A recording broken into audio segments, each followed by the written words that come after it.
नमस्कार दोस्तों, आज आप सुन रहे हैं श्री राम जन्मभूमि अयोध्या की सबसे पूर्ण, सबसे विस्तृत और सबसे गहराई से जुड़ी हुई कहानी। ये कहानी अब केवल इतिहास तक सीमित नहीं रहेगी।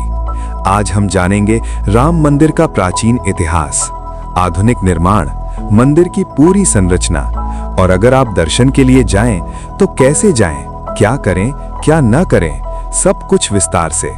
शांत मन से सुनिए, क्योंकि ये केवल जानकारी नहीं, एक अनुभव है। सरयू नदी के पावन तट पर बसी अयोध्या नगरी हजारों वर्षों से भारत की आध्यात्मिक चेतना का केंद्र रही है। ये वही भूमि है जहां त्रेता युग में मर्यादा पुरुषोत्तम भगवान श्री राम का जन्म हुआ। वैदिक ग्रंथों से लेकर रामायण, पुराण, बौद्ध और जैन साहित्य तक अयोध्या का उल्लेख लगातार मिलता है।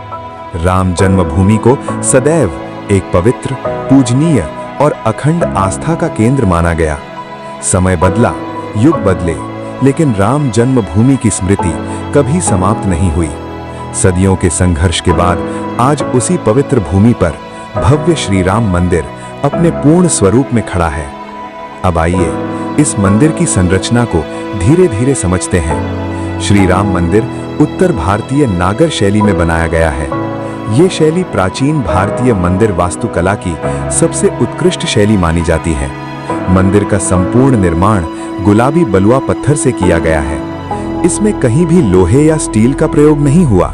ये मंदिर कम से कम 1000 वर्षों तक सुरक्षित रहने के लिए डिजाइन किया गया है। मंदिर 3 मंजिला है। पहली मंजिल पर गर्भगृह स्थित है। यहीं विराजमान है बाल स्वरूप में भगवान श्री राम लला। रामलला की मूर्ति काले शालिग्राम पत्थर से बनी है, जो शक्ति और दिव्यता का प्रतीक मानी जाती है। गर्भगृह का वातावरण अत्यंत शांत, गंभीर और आध्यात्मिक ऊर्जा से भरपूर है। मंदिर की दूसरी मंजिल पर राम दरबार स्थापित है। यहाँ भगवान श्री राम, माता सीता, भ्राता लक्ष्मण और भक्त हनुमान एक साथ विराजमान हैं।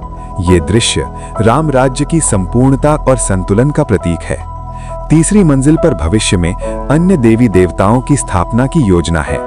मंदिर के चारों ओर प्रदक्षिणा पथ है, जहां भक्त राम नाम का स्मरण करते हुए परिक्रमा करते हैं।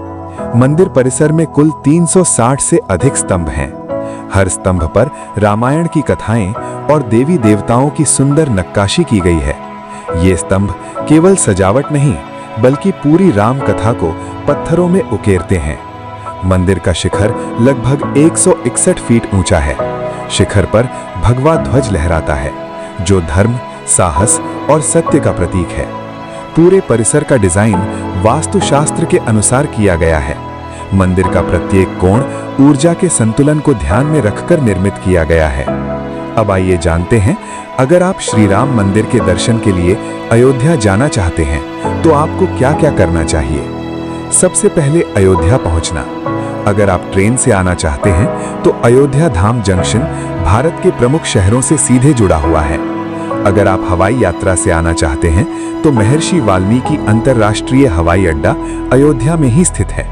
सड़क मार्ग से लखनऊ, प्रयागराज और वाराणसी से अयोध्या पहुंचना बहुत आसान है। अब बात करते हैं मंदिर दर्शन की प्रक्रिया की। श्री राम मंदिर में दर्शन के लिए पहले से पंजीकरण करना होता है। सरकार द्वारा ऑनलाइन दर्शन व्यवस्था उपलब्ध कराई गई है। दर्शन पूरी तरह सुव्यवस्थित और सुरक्षित तरीके से होते हैं। मंदिर परिसर में मोबाइल फोन, कैमरा, बैग या इलेक्ट्रॉनिक सामान ले जाना मना है। इसके लिए बाहर लॉकर सुविधा उपलब्ध कराई गई है। दर्शन के समय शांत रहें, धैर्य रखें। याद रखिए, आप केवल एक मंदिर नहीं, बल्कि हजारों वर्षों की आस्था के केंद्र में प्रवेश कर रहे हैं। दर्शन के बाद आप सरयू नदी के तट पर अवश्य जाएं। सरयू आरती अयोध्या का अद्भुत अनुभव है। यहाँ बैठकर राम नाम का स्मरण करना मन को अद्भुत शांति देता है। अयोध्या में हनुमान गढ़ी, कनक भवन, दशरथ महल और राम की पैड़ी जैसे कई अन्य पवित्र स्थल भी हैं। इनका दर्शन किए बिना अयोध्या यात्रा अधूरी मानी जाती है। अयोध्या केवल एक तीर्थ नहीं, ये भारत की आत्मा का जीवंत प्रमाण है। यहाँ हर कण में राम बसते हैं। आज श्री राम मंदिर केवल पत्थरों की संरचना नहीं है, ये सदियों की प्रतीक्षा का परिणाम है, संघर्ष का फल है और आस्था की विजय है।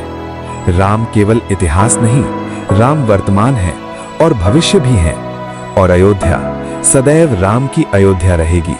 जय श्री राम।